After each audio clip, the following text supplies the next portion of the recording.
Ladies and gentlemen, we are live. This is episode 11 of the Superheroes podcast, and I have got Dr. Neville Wellington, general practitioner, diabetes reversal expert extraordinaire, director of the Noakes Foundation and Nutrition Network, here to talk about how to reverse diabetes. Neville, what is happening? How's it, Jono? Fantastic to actually see you again and catch up with you. And thanks for inviting me. As you know, we've been on this journey for, 8-9 years now, and it's just continuing to ratchet up, and we've been loving it. We're seeing so many fantastic changes with people. So, just wonderful. So thank you for having me. Pleasure. So I wanted to start off with you in the 90s. Okay, you're studying medicine. None of this has happened yet. What do they teach you about diabetes or type 2 diabetes and diabetes management? Wow. Yeah. To be honest, very little, in terms of diabetes management. In fact, even in the early 90s, I graduated in 1990, actually right on the cusp. And at that stage, diabetes was starting to take off. Type 1 was there. Type 2, we sort of were seeing it coming into practice. I started in practice in 94, and diabetes wasn't a massive thing, but we was just starting to see quite a number of patients coming to the practice, and kind of felt, went to some talks, and in fact, I did one of the early studies on one of the long-acting insulins, and that kind of helped me get a handle on what diabetes was, and how to actually, what the current treatment was, and what the current kind of talk was. And the main thing was with diabetes then was, well, it's irreversible, it's progressive, you basically need to treat with more medication, and it's not it's not if somebody's going to need insulin, it's when they're going to need insulin. And it was really, there really wasn't much kind of talk around lifestyle, around monitoring. There was very, very little understanding, actually. Certainly from a GP point of view, maybe more on a specialist point of view. But we certainly didn't understand the nutrition side of it to any degree. And we never talked much about nutrition. Yeah. So you're sitting there as a GP and you got patients coming in and, they're sick, right? They're feeling lightheaded. I don't know what the very early telltale signs are, but then you prescribe them drugs. What is your experience of being a doctor, meeting someone who is just going to get sicker and sicker until they die? I think there was this feeling of kind of, where does this end? Can we change this? Can we turn this around? And speaking to patients and saying, well, you've got to exercise, you've got to lose weight, but not really knowing how to get them to do that. That was really, so we kind of assumed and send them to the dietitian, obviously. The dietitian would give them the right diet, but things were not getting better. That was I never saw anybody who actually reversed their diabetes, as it were, who changed things around, or got any decent advice. And you kept wondering what, and obviously for us, the low-fat diet was kind of seen as the way to do it. Everything had to be done low because it's. Oh.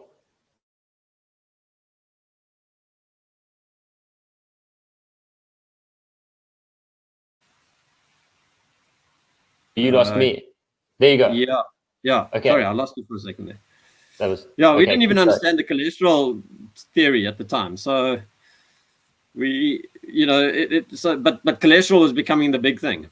Yeah. And somehow that trumped everything that you did, So you were worried about the cholesterol, but you weren't worried about the diabetes so much.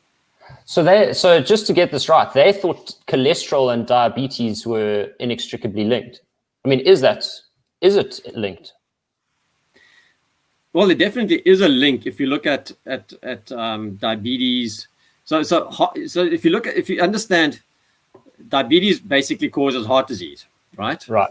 Yeah. that we know. Everybody, diabetes. The high proportion of patients with diabetes are going to get heart disease, heart attacks, peripheral vascular disease, strokes. That's a well-known fact. It's indisputable.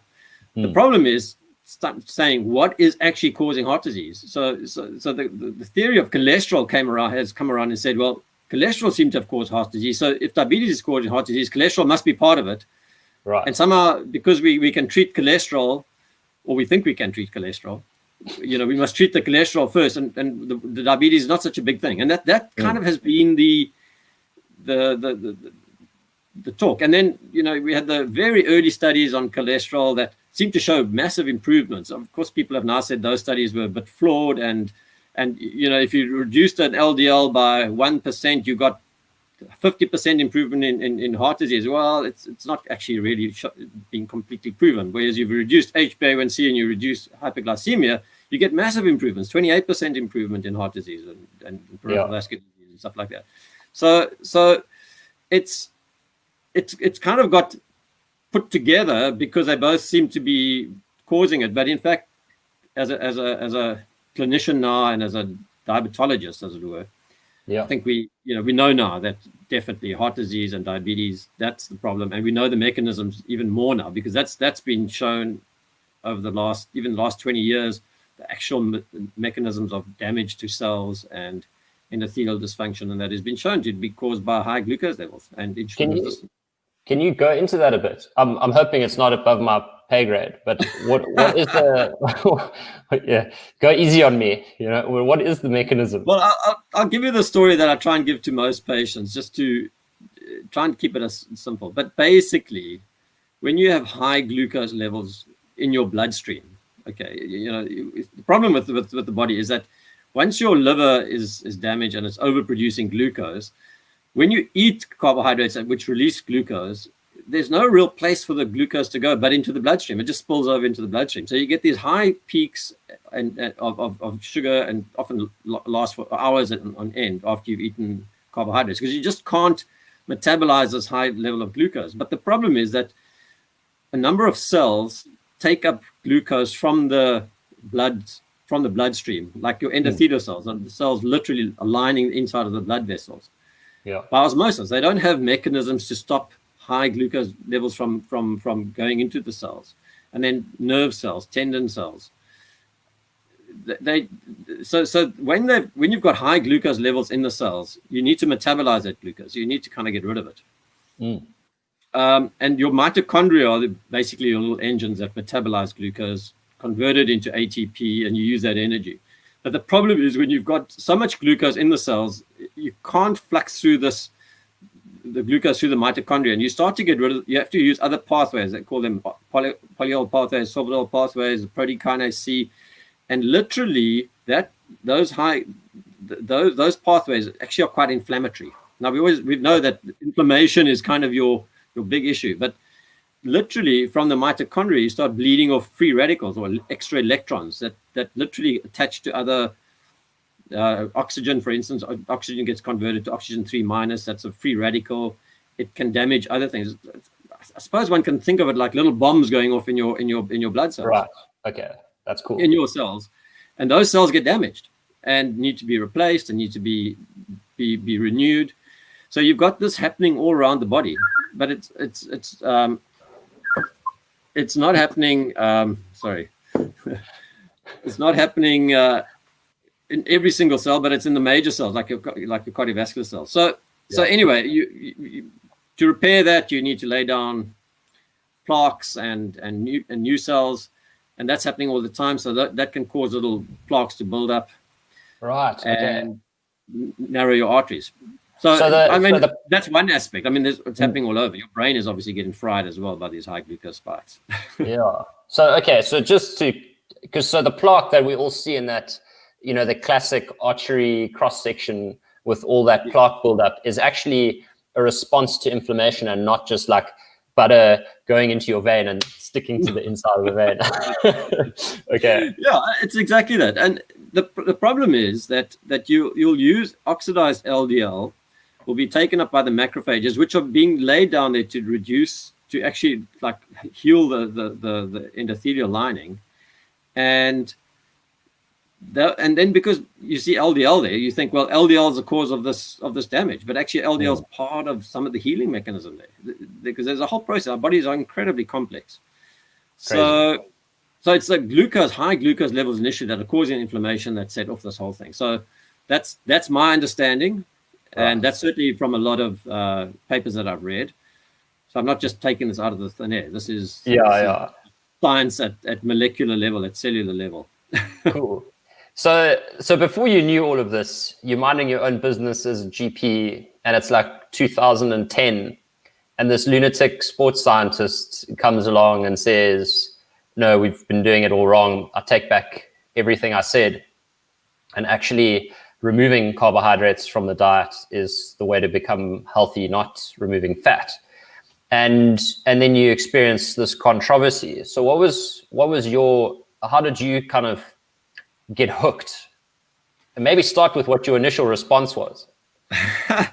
So, fascinating thing that happened here. So it was very much serendipitous in terms of when Tim came out and my kind of light bulb moment. And in fact, I was doing a diploma in diabetes diploma, postgraduate diabetes diploma through the University of Cardiff. And I decided in the 2008, 2009, I really was, this diabetes thing was coming, and we were seeing more and more patients. And I thought, look, I'm not really that good at treating this anymore. And, what I thought was right just doesn't seem to be working. Maybe I just need to go and study it a bit more. And I'll find out how to actually reverse this and give patients hope and stop this whole disease thing. And so I was on my second year, it was 2011, 2012, of doing this postgraduate diploma in diabetes. And in fact, I was in the module of cardiovascular disease, and somebody introduced us to this paper by Michael Brownlee, the pathobiology of diabetes, which actually explained all these mechanisms that I've just explained now. Yeah. And I was, Tim had actually sent us an email or a letter, in fact, addressed us as practitioners, right sort of near the beginning of 2012. Said, I've been on this journey for a year. I've been doing this stuff. And I actually brought it home, and I said to Tracy, Tim sent us this letter, a bit surprising, but, I respect him. He's a great scientist, and I've always wondered about it. She looked and she read the letter and said, oh, this is Atkins. And she said, crazy. But we did Atkins a while ago, and it sort of worked, but, I'm going to do it again. So she kind of got onto low carb. And I said, look, I just don't have time to read this and look through all these references, but I'm going to, when I finish with my studies, I'll go back to it. And literally it was about October when I was doing this whole thing on pathobiology and that, and a light bulb moment suddenly came. And I thought, I'd read his letter, and this whole thing about, carbohydrates cause glucose spikes in your bloodstream, but you just got to give more medication. And then I suddenly thought, what happens if you reduce carbohydrates? It was like a light bulb moment. And I thought, oh, my flip, Tim's right. Literally was like that. So that was for me, both these things just interacted at the same time. And it really was a light bulb moment. And then what happened is that I'd had a patient who badly controlled diabetic, who one day came in and his HbA1c had been running at 11%, nothing ever changed, and suddenly it was at 7%. And I said, what the flip have you done? And the other thing was that his triglycerides had gone from 30 down to 1. Okay. I said, what have you done? You haven't increased your medication. And he sort of quietly said to me, no, I've been following Atkins. And that kind of like was, what? I mean, I didn't even understand. You should be dead. Yeah, exactly. Like everybody tells me. So I was really intrigued. And so I then thought, okay, let me. So I finished my course, and I took Tim's letter again, and I went through every reference, and I read the books that he said, and I read the articles that he wrote, that he referenced, and I actually thought, this is really interesting. Then I started seeing one or two other patients coming through and having changed their lives, lost weight, reversed diabetes, or reduced diabetes, improved it, and that. And I thought, well, I've got to do it myself. So I've just got to see whether I can even sustain low carb. Because surely, if this is right, then it should work. If it's not, then I'll know that I can't do it. Now, I must say, things for me changed. I lost weight. I'm not diabetic or anything. My irritable bowel syndrome went away. I was training for August. That got better. I did my best time the next year. Wow. Just Wow. just crazy things. And I thought, okay, this really does work. So then Tim had then started doing a radio program on CCFM, which is what I listened to. And I responded on that program once or twice. And then I phoned his rooms, and I said, look, I think we need to meet. I want to just chat to you about some of the stuff I've been doing. And so we met, and we had a half-an-hour appointment, which turned out to, I think, being almost an hour and a half, 2 hours. And then things just started rolling from there. So that was my start, yeah. That's your start. And then so you started applying it in general practice. So, and I know that you're the head practitioner at your practice with what, like 10 other doctors? Yeah, 12 other doctors at the moment. 12 other doctors. So then you implemented this, and how did you start treating patients now? So, I mean, initially I started with just seeing what patients were doing. My first thing was to actually get patients to actually start monitoring their glucose levels properly. I thought, if I'm going to do this, I need to have more data. And so I started giving patients glucometers, instructing them to start testing their glucose levels before and after meals, and to actually see what they were doing.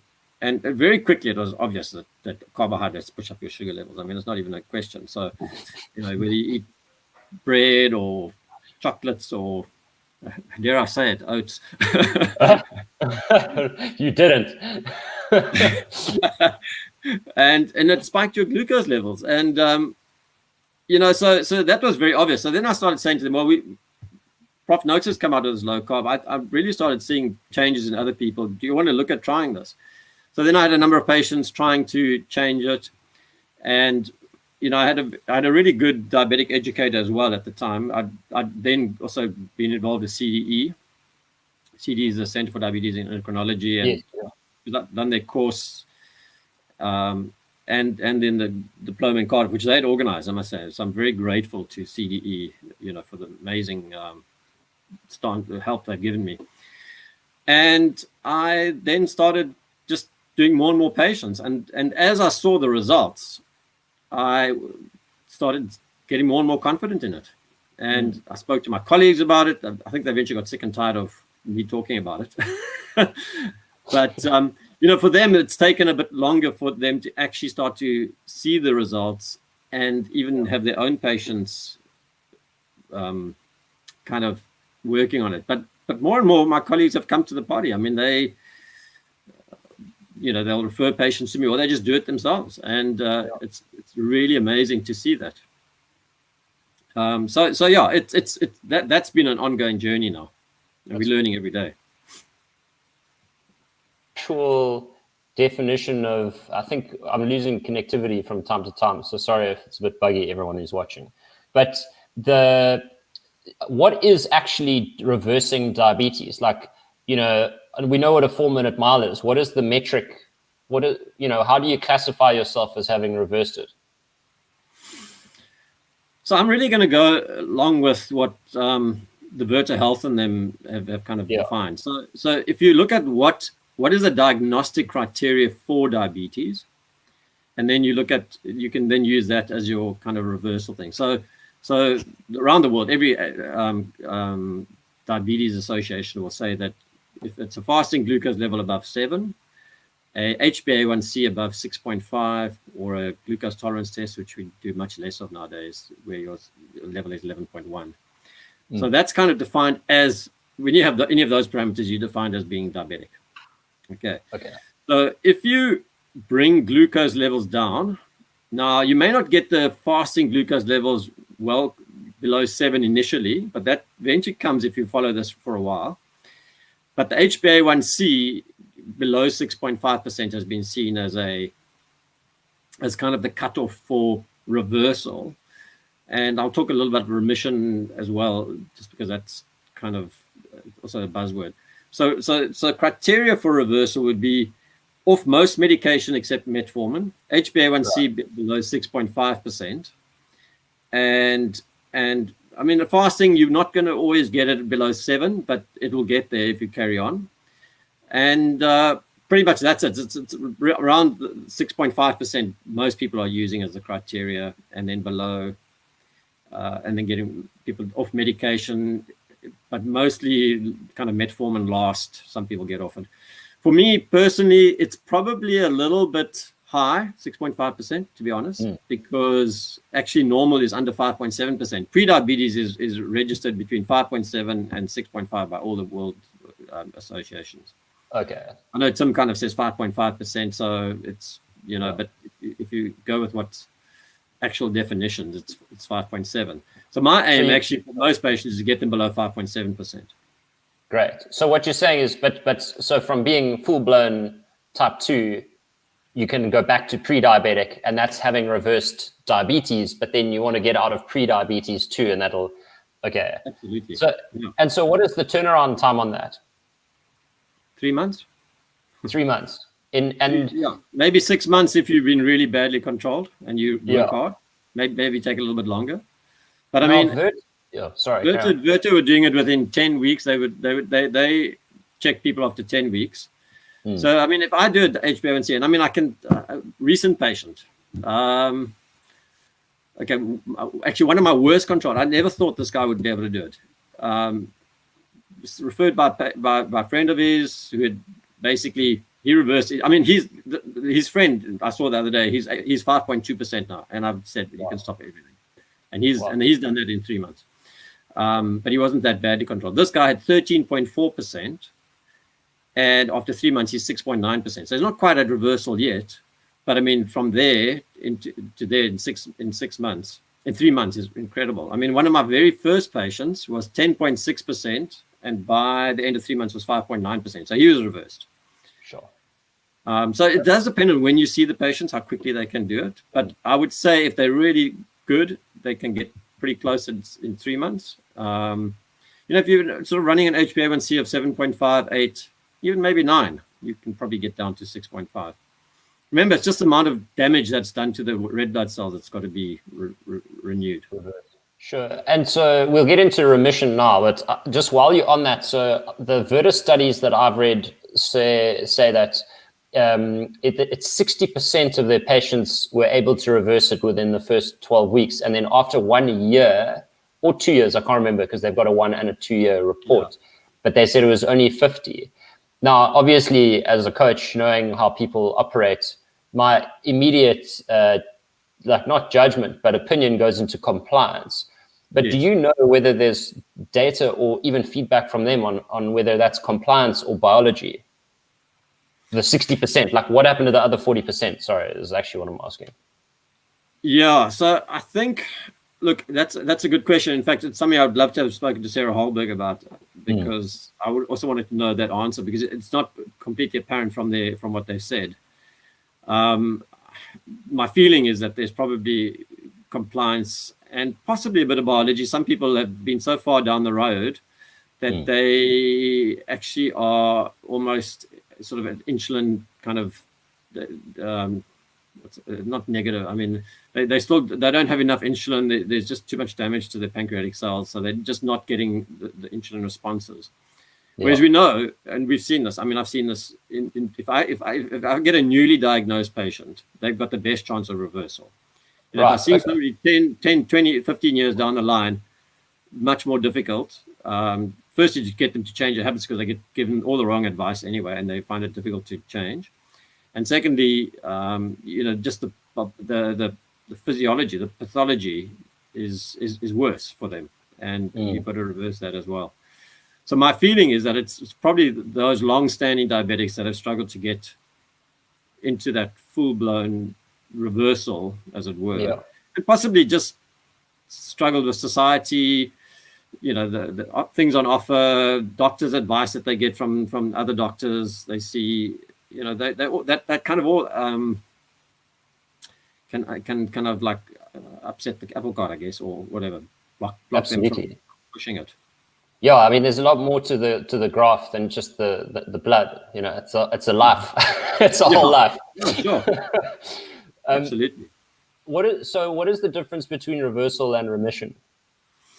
So for me, remission, remission would be almost 100% normal, no medication, under 5.7%.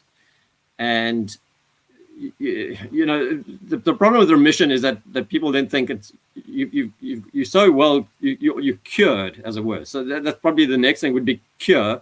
Remission for me would be back to almost to normal, not diabetic level or not even pre-diabetic level, off all medication.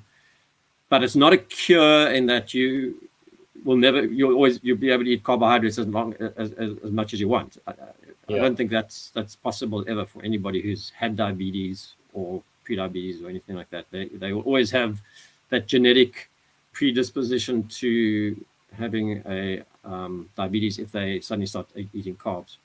Yeah, sure.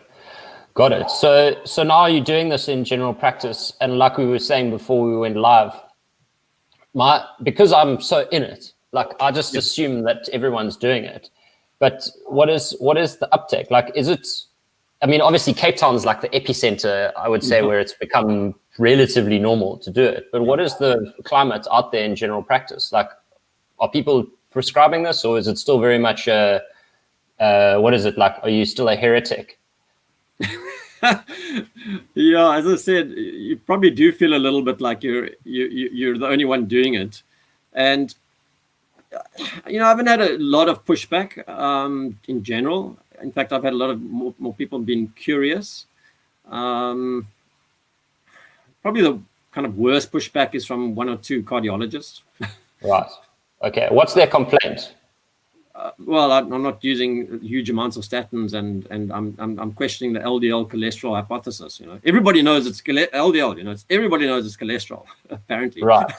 Yeah. And you know, so the fact that you even question it you must be stupid. But okay.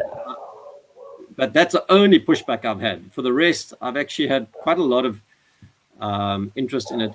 I think the biggest issue for most of my colleagues is how sustainable is it? You know, because they get told, well, nobody can stay on it. You know, the trials show that people fall off, and even Virta Health shows that people are starting to drift off.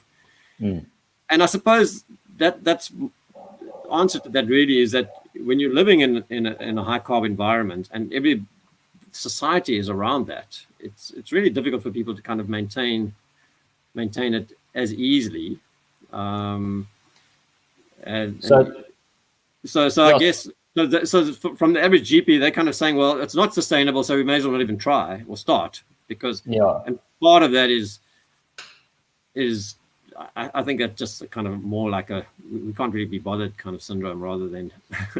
Yeah, it's frustrating because it's like, because diabetes isn't sustainable either. You know, no. Like let's just get that out there. And let's just ask as well, how many clinical trials on low fat, high carb diets actually show reversal of diabetes? How many is it? Is it nothing? You know, yeah. Virtually. And so, and I mean, sustainability in that, I mean, the sustainability of diabetes is it's not sustainable. Even the world economy won't cope with the current growth rate, right? Aren't we looking at like the USA going bankrupt in 2027, or I don't know, maybe it's been pushed out, maybe not, just because of the cost. The numbers are scary, and the economy, the cost of this disease it will bankrupt the country if you're trying to treat it like on the current status, and especially with the new medications coming out, the cost of those medications. You know, we're not talking small numbers anymore, right? And you know, the pharmaceutical companies push that hard, so it's just not sustainable. So, how do you think we scale this treatment? How does it get to the people who need it? You know, because at the moment you like, you know, with these little niche pockets everywhere doing it. What is the roadmap that you see? So obviously from our own point of view, we need to make sure that we are doing it correctly and we are getting it right. So that's the first thing. And the next thing is really trying to get the message out to our own colleagues and for them to start seeing it for themselves. And that is definitely starting to happen. You know, I'm not actually, I really don't want to, I wasn't trying to knock my colleagues at all about diabetes, because there are quite a lot that are really starting to do it and interested. And personally, I'm getting quite a few inquiries, doctors phoning, doctors writing to me, doctors sending me patients. And you know, and as I interact with them, slowly they become more and more interested and begin to understand it. So I think that's the first thing for our colleagues to start seeing patients that have actually done this, and that's starting to trickle into society now. Then, of course, the patients tell the patients, they tell their friends, and you start to see that happening. So that's kind of the first little wave that's happened. The next thing is really actually training the colleagues and teaching them, and that's really our next phase, and that's where we're in at the moment in terms of what we're doing through the Noakes Foundation and then through the Nutrition Network. And right. So just, I'll stop you there because I want to get into the training and everything. It's super exciting. Right. But for a lot of the people out there, there's some confusion about the difference between the Noakes Foundation and Nutrition Network. And I know that you're a director at both. So maybe you can explain the difference. Okay, so obviously the Noakes Foundation was set up really with the goal to be improving kind of the whole low-carb environment, I guess, and looking at ways to improving it for society, for people in general, and looking at some of the research. So the Noakes Foundation wanted to do research as well as getting the message out there, as well as affiliating with people who are going to be following with the low-carb environment, and then looking at the whole thing of how can we make this sustainable, especially for those who can't afford eating this way. And out of that arose Eat Better South Africa, which is one of the sort of arms of the Noakes Foundation. Yeah. And that was really to a whole lot of interventions that have been done over the last few years in low socioeconomic groups to really see whether this is sustainable. And we've got some really good studies from that, and some work showing that actually, yes, it is, and actually it really can make a difference in the sort of in people who in the low socioeconomic, especially those who are overweight, diabetic, hypertensive, just struggling. So that was part of it.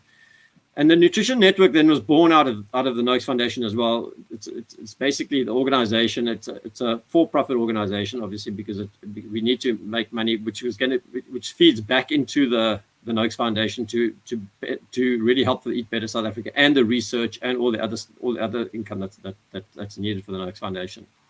Cool. So as the Noakes Foundation does get income from various sources, right. Donations and your books obviously help set that off. Real Meal Revolution, and then obviously a lot of other books, and then through affiliations with various low carb banting kind of products. But the Nutrition Network then really became focused on teaching and training other practitioners, nurses, dietitians, coaches. So that's where we've kind of gone to, and that's really going to be the arm that's going to hopefully sustain a lot of the other work that's been done. That's great. So the moment we've all been waiting for is now. I must tell you, when this came out, I was like, this is gold. This is going to give, because a lot of guys. I'll tell you a bit of my story. So we have coaches, and we have a keto program at Real Meal Revolution. And one of the things that's preventing us from growing is actually that there are not enough people out there who know how to reverse diabetes and manage a keto transformation. So we're looking for coaches and doctors, and the bigger that network is, the more we can grow. So when you guys started training, I was like, oh my goodness, this is amazing. We don't have to worry about training people anymore. Because there's like an expert organization doing it, with much more medical legitimacy than like Chef Jono, and amazing. Non-medical people are doing this and doing it well. So exactly. And so when I heard that you were doing diabetes reversal training, I was like, oh my goodness, this is absolutely incredible. Like people need to know about this. And so I know that you offer it for allied health workers, which I think is coaches and various other sort of health professionals who aren't, but you also offer it to nurses and doctors and other people. Is that right? Yeah. We've got a dietitian course as well. Yeah. And then, but so tell me about how you deliver this diabetes reversal course, what it entails, and what you can do once what are you qualified to do once you finish? I think initially our first thing was just to try and get material out there. So it's a training program that, firstly, it's online, and it is behind a paywall, so you do have to pay for it. And we've had I think over 1,000 people do it already. Sure. So the initial thing was our sort of initial course that came out of our low-carb conference in 2018. We filmed all of those talks and then put them online, and then used that as our base, and have subsequently added a number of courses, including the one that I really have enjoyed is the diabetes reversal one. It's a fantastic course. There's a good couple of speakers. I mean, Tim, obviously, Prof Noakes, Marco Gazella, myself, Hasina Kaji, Tamsin Murphy, and then we've got some fantastic patient stories as well on there. And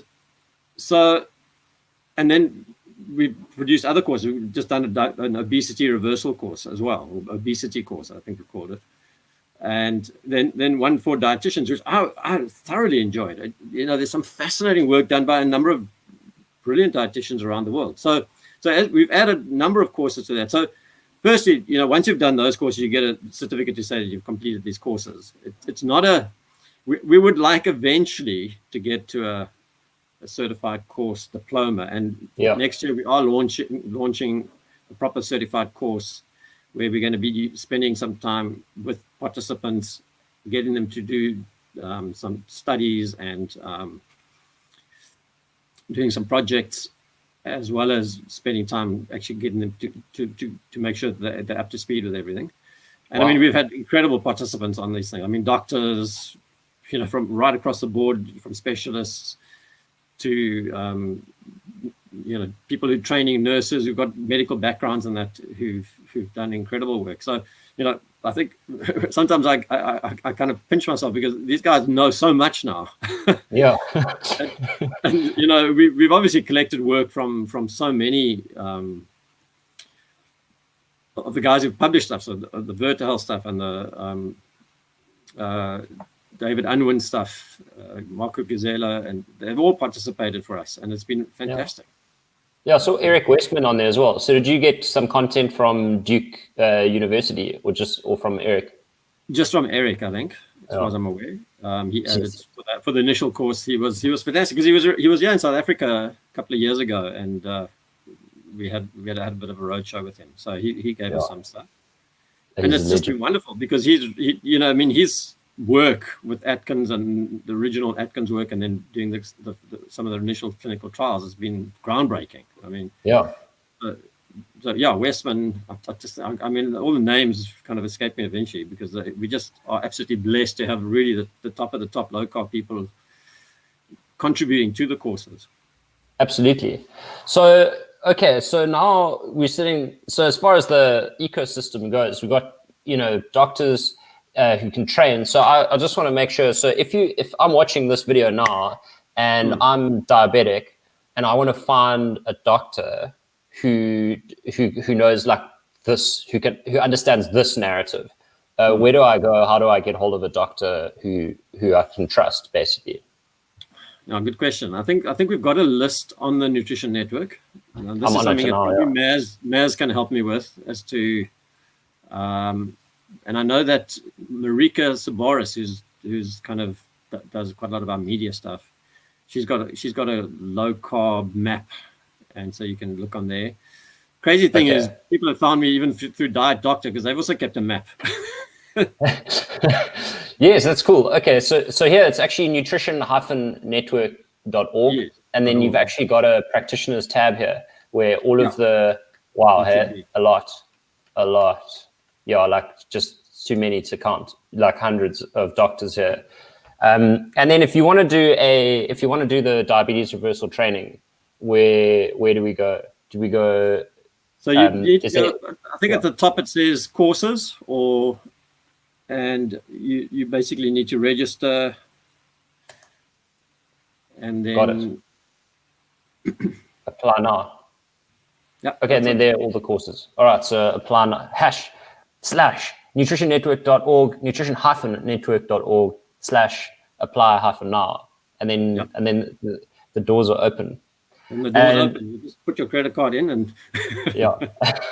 You know, I don't often quote Donald Trump for many reasons, but I read his book, you know, The Art of the Deal, which apparently was totally not written by him. But there's one quote in there which I'll happily mention, and he says, "When you get free advice, when you take free advice, you get what you pay for."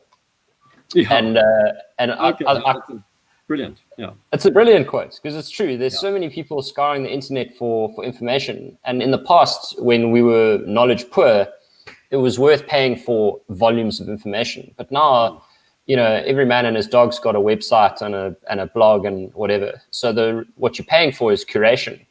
And so, you know, I take my credit card out all the time to buy information, because I'd rather pay someone to give me the value and save me the hassle of going through all the fluff. So yeah, don't feel bad asking people to pay. They must pay. No, it's good stuff, and I mean, it's all been it's all in our stuff. We've put it together. It's original content. It's nothing. We haven't taken stuff off the internet. We haven't gone and taken YouTube clips and stuff like that and put them on. We've actually gone and filmed it ourselves, done it ourselves, and you know, it's amazing work. I'm really amazed. And the incredible thing, John, I mean, this is that no matter who gives interviews or speaks on here, they've had this journey, and all of us have seemed to come from a different journey, and yet almost end up at the same place.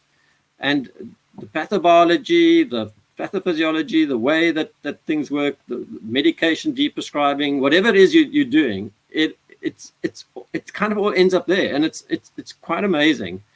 That in a sense helps to corroborate what is being done, because actually, if we all were sort of sitting in the same room and came up with something, you know, together, you'd be questioning around it. But I'll be watching Mark Cookers and I think, my goodness, he's doing exactly what I'm doing. David Unwin's doing exactly what I'm doing, but I've never spoken to them in my life before. Yeah, you know, that's madness. Hey? Yeah, yeah. So the guys are getting there, and Jay Wortman, I mean, same thing. You know, you just, it's amazing. So that to me actually really gives it incredible kind of kudos, as it were. You know, that we're on the right track, because if I'm not the only one that's found this. Yeah. Well, totally, and yeah, it shows. I mean, it's growing, so it's not. Yeah, it doesn't seem to be slowing down at all. So, Neville, it's been a pleasure, an absolute pleasure, and I can see there are loads of comments. I've made the mistake of reading comments during an interview before and just been totally, you know, basically fallen off the bus. So I'm going to read them now and get back to them. But thank you so much for joining us. And yeah, if the link's not there already, I'll post a link to all the training. And I hope you train thousands and thousands, and hopefully one day millions of doctors to reverse diabetes. It's a super powerful thing to be doing. And it's just fantastic to see that you're doing it. So thank you for coming and sharing your story and your work with us. It's been an honor. Sure. Are you going to do some comments, or are we going to leave? We can look at comments quickly. Let's just see what we got.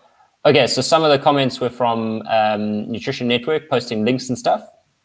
How do we set up an appointment with Neville Wellington? Do you want me to, maybe not on the recording, but do we send people to your practice? Sorry? Do we send people to your practice? I'm afraid that's the only way that I can see patients. I mean, I do see patients, fortunately, so patients can find my details online. And I'm in Cape Town, for those who, just in case you're not sure. Great. And do you do online appointments? I have done for occasionally. I mean, ideally see patients face to face, but I mean, we've actually have recorded some patient actual courses. We're going to be hopefully doing that next year sometime.